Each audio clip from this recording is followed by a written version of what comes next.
Studio Pubco Studios in Oklahoma City. You're watching The Press Row. I'm Jenny Carlson here with Barry Trammell. We're brought to you by Papa John's Pizza. Go online anytime and order your pizza at papajohns.com. By the way, we're not in our regular studio, getting ready for our downtown move. So for the next couple weeks, we'll be here in our podcast studio.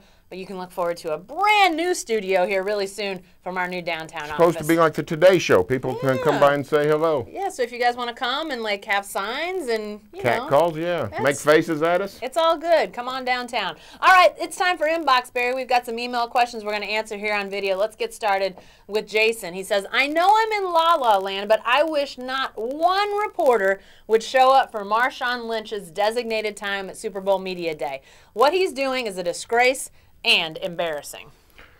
Well, I don't know about disgrace. That seems a little harsh. But embarrassing, it embarrasses the Seahawks and it embarrasses Marshawn Lynch. But if everybody ignored Marshawn Lynch, I don't know that that would solve the problem because that's what he wants. He literally doesn't want to do this. Yeah. So now I did my part. I went to the Super Bowl last year. I ignored Marshawn Lynch at Media Day. I had other things to do, Jason other people would to give you talk a gold to. Star, yeah. Yeah. So I mean, I didn't mess with him, but you know, it's part of the shtick. It's part of the show. It's what you know. The Super Bowl Media Day, I think, is beside the point. But you know, to go in a whole season with not talking to the media or not being cooperative. So you know, that's the gist of the problem. So, but if you ignore Marshawn Lynch, you're giving him what he wants. Yeah. If that's what you want to do, fine. But don't think you're hurting Marshawn Lynch by ignoring it. Yeah, it's definitely an interesting question. I had a chance to talk to Kevin Clintworth, who now is a PR person for the athletic department at OSU, but he was at Cal during Marshawn Lynch's sophomore and junior years, and that's when Cal decided they really wanted to promote Lynch for national awards as the face of the program. And, you know, he admitted this was an issue even then. And it's not so much that Lynch dislikes the media in terms of like on a personal level or anything. He just is not comfortable, it seems, whether, you know, something in his background or just not feeling comfortable to be in that much of the spotlight. So he does everything he can. Now, under the NFL rules, he has to do this availability. He's basically said the way I'm going to try to say no is to be the worst interview possible. And it's just made him even more of the story. So it's definitely, if I was in the Seahawks position, I don't know what you tell Marshawn Lynch. I mean, I'm sure that they've talked to him about it. But if he keeps running for touchdowns and doesn't do anything that, you know, is really crass and awful, I guess if you're the Seahawks, you just almost have to let it go because the fans love him, the team loves him. I heard something that somebody says many of the players and coaches consider him the heart and soul of that team. That's pretty high praise considering some of the talent they have on that team. They really do think of him highly. All right, back to the inbox, and this one from Mike. He says, every great coach does everything he can to prepare his team and control every detail that may possibly impact the outcome of a game. Most have a moral compass. Some do not. Looks like Bill Belichick may not. You know what? I thought this was very good insight because I think he's right. It appears to me that Bill Belichick is amoral, does not really distinguish between right and wrong on how you conduct an operation.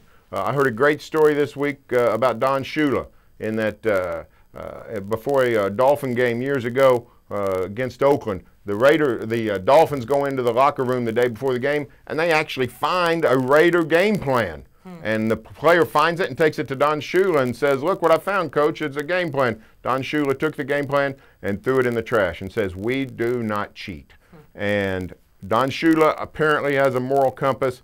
I'm not sure that Bill Belichick does. Yeah, and you know, I think you wrote about Robert Kraft, the owner of the Patriots, and how he's demanding that if this investigation turns up nothing against the Patriots, that the NFL has to give them some sort of apology. It's kind of outrageous to me, Barry, that the people with the New England Patriots organization, it seems like, you know, it's all about woe is us, and they've just continued to have things that have happened that it just does seem like Bill Belichick, whatever the rules are, if he feels like he can bend them or massage them or have any sort of, you know, some people would say breaking rules, I don't think he minds that. I think he feels like if he can do it and get away with it, He's going to do it. It's going to be interesting to see what the NFL does, because when they suspended Sean Payton for that year after they had that whole Bountygate, I think we called it back then, with the Saints, the NFL said that not knowing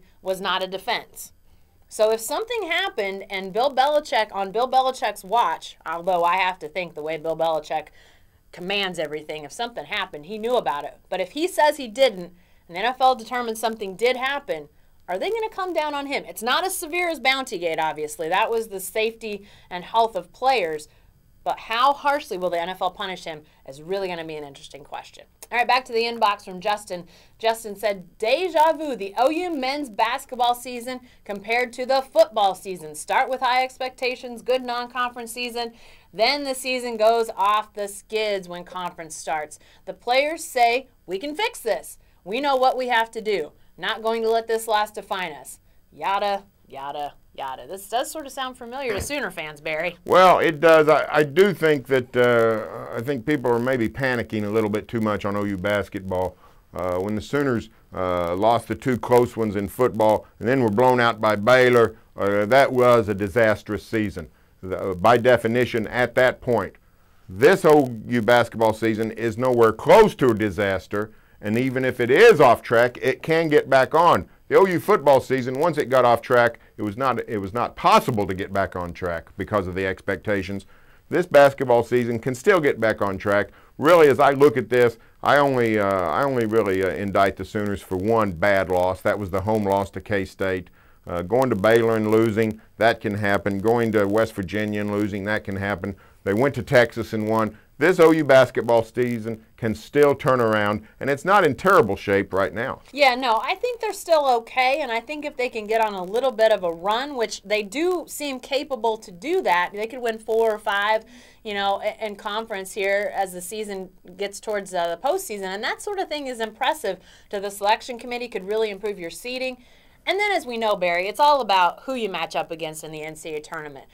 With a good run of matchups, OU, I could still see them making a deep run. Now, if they get some matchups that aren't as favorable to them, maybe some bigger lineups, although we did see them go to Texas and win impressively. So, I'm not sure exactly if that's good or bad. It would seem bad, but, just depending on matchups, that could really determine things. But I think when this team is locked in and playing at its best, it still is one of the better teams in the country. Now, can they get that consistency as we get closer to the end of the regular season? All right, back to the inbox. This one comes from Mike. Mike says, since Serge Ibaka has decided that he's a three-point shooter, his value to the Thunder has decreased. With his size and athletic ability, he needs to be in the paint doing low post work. What about that, Barry? Well, this is the eternal question of this season, and frankly, I think it's completely off base. What this Thunder offense needed more than anything was better three-point shooting, space the floor, open up lanes for Durant and Westbrook, and people thought that might come from Anthony Morrow, which it has some.